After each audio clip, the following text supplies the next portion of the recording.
Hi everyone, my name is Memo, this is my channel Houseplanty Goodness, and this is the place where I like to geek out about my big passion, which is tropical houseplants. You might be able to see some of my collection behind me.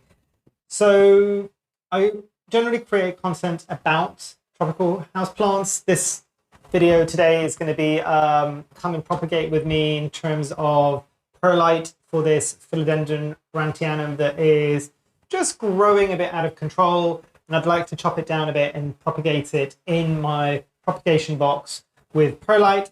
So I'll be talking you through that today. If you do like this video, do consider dropping a like down below, because it does really give me an indication that you're liking this type of content and I should create more content like this, and that is invaluable. And if you like content like this generally, do consider subscribing and becoming a part of this community, which is slowly but surely growing. Loads of people exchanging ideas and comments in the comments down below in most of the videos. And yeah, on the subscription side of things, just to be aware, I will try most weeks to upload a new video 2 to 3 times a week. So that's that basically. So let's dive into this at the moment. You might be able to see this is the Philodendron Brandtianum, and I'll see if I can bring it in a bit closer. You might be able to see some of the leaves there if I'm not shaking too much. And you can see that it is kind of growing from that one single stem, and the pot is absolutely tiny. So it's grown like a weed in this environment. It struggled a lot before it was in front of artificial lighting, and it wasn't doing too well. In here, it seems to be loving life. And what I did, and I'll talk you through my kind of process when it came to kind of what I do to prep the plant before I chop the plant to then propagate in perlite, is I'll make sure that for a couple of, that it's had water at least a day or two before I make the cut. And this is something that not a lot of people will necessarily do, but you need to remember the point where you cut the plant in order to propagate it, that node is pulling energy from that stem. So if that stem, if you're cutting a plant that you've kind of seen it, cut it just before you water it, it's running on kind of low reserves of water and kind of nutrients at that point anyway. So try to give it the best chance of success by making sure that it's been watered at least a day or two before you take the cutting. Wait for a day, essentially. If you've just watered your plant and you realize, oh, I need to take a cutting because it's growing too large, or I want to take cuttings, wait for a day or two at least before the watering. The level of success that I've had with that is almost 100%.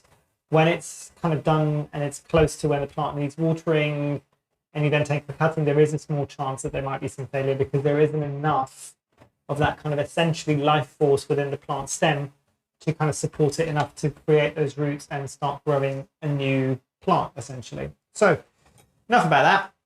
What you normally do when you take a cutting is obviously I use scissors because this is a small plant, but you could use snippers or pruners essentially, and make sure that you're sterilizing this, just because you don't want to be passing any pathogens between different plants. So I've got isopropyl alcohol, and I will just generally spray the scissors. You can do this, I think, under a flame as well, but I've always used isopropyl alcohol and it's been absolutely fine.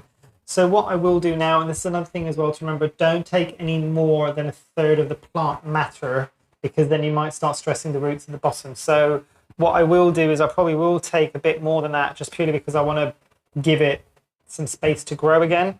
So I will probably go down to about, kind of consider now, yeah, I'll go down to about here. And I've made that cut now. No turning back.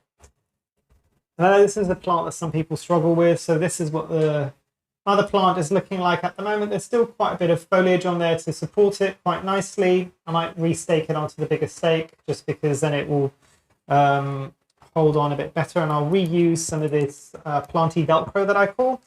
I know that there's a name for it, but I can't remember what it is. I've always called it planty Velcro, and I'll just attach that there. And that's another top tip, is make sure that the stems are attached fully to whatever support you have, and the plant is then more likely to start growing bigger leaves faster, because it sees that it's kind of attached to something. If you'd imagine if this was in nature, it'd be growing up a tree, so it's recognizing that there's something to create that resistance against it there. So there we go. That's the original mother plant. And these will be where the cutting is going to be taken from. So generally speaking, I had somebody asking me the other day what a top cutting is and if it's any better. I think, at least based on what I've seen, the top cutting doesn't have to that still has the apical dominance, so it can just keep growing. So I think it is better, if I'm not mistaken.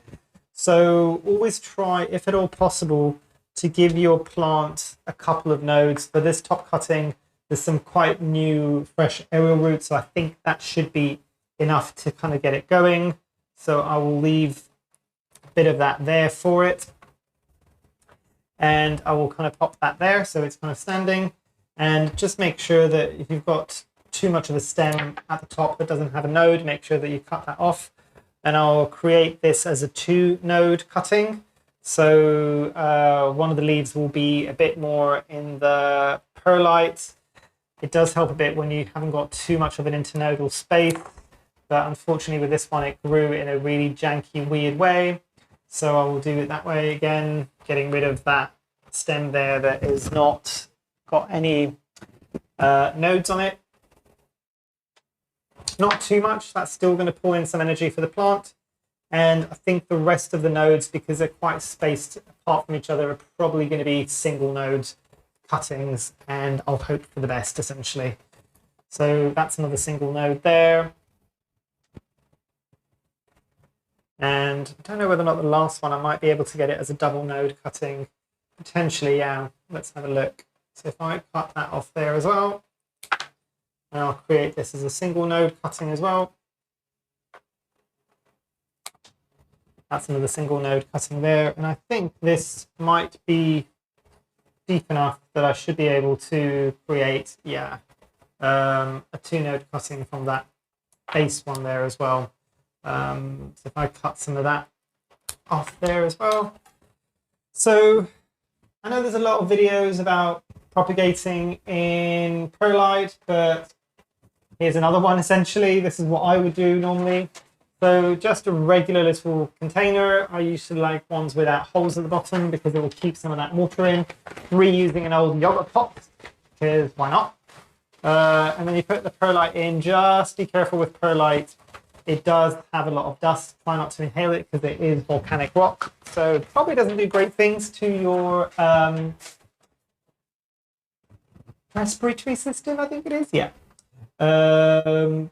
And then what you would do is you would take the cuttings and you would start placing them within that perlite.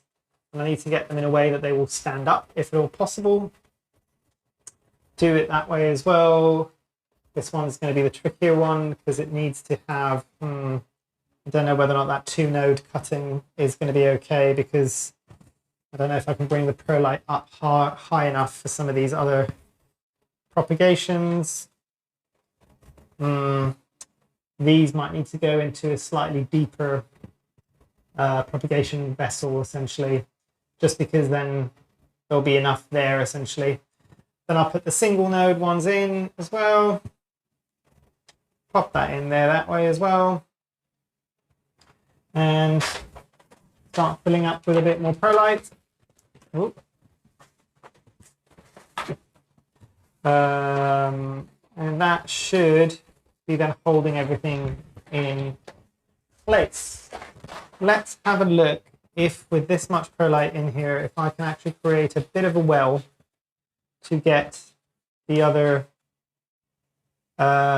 nodes in, essentially. And I might bring up some of these single nodes a bit higher, just because I don't want them to be that close to the water level at the bottom, so they can get a bit more air.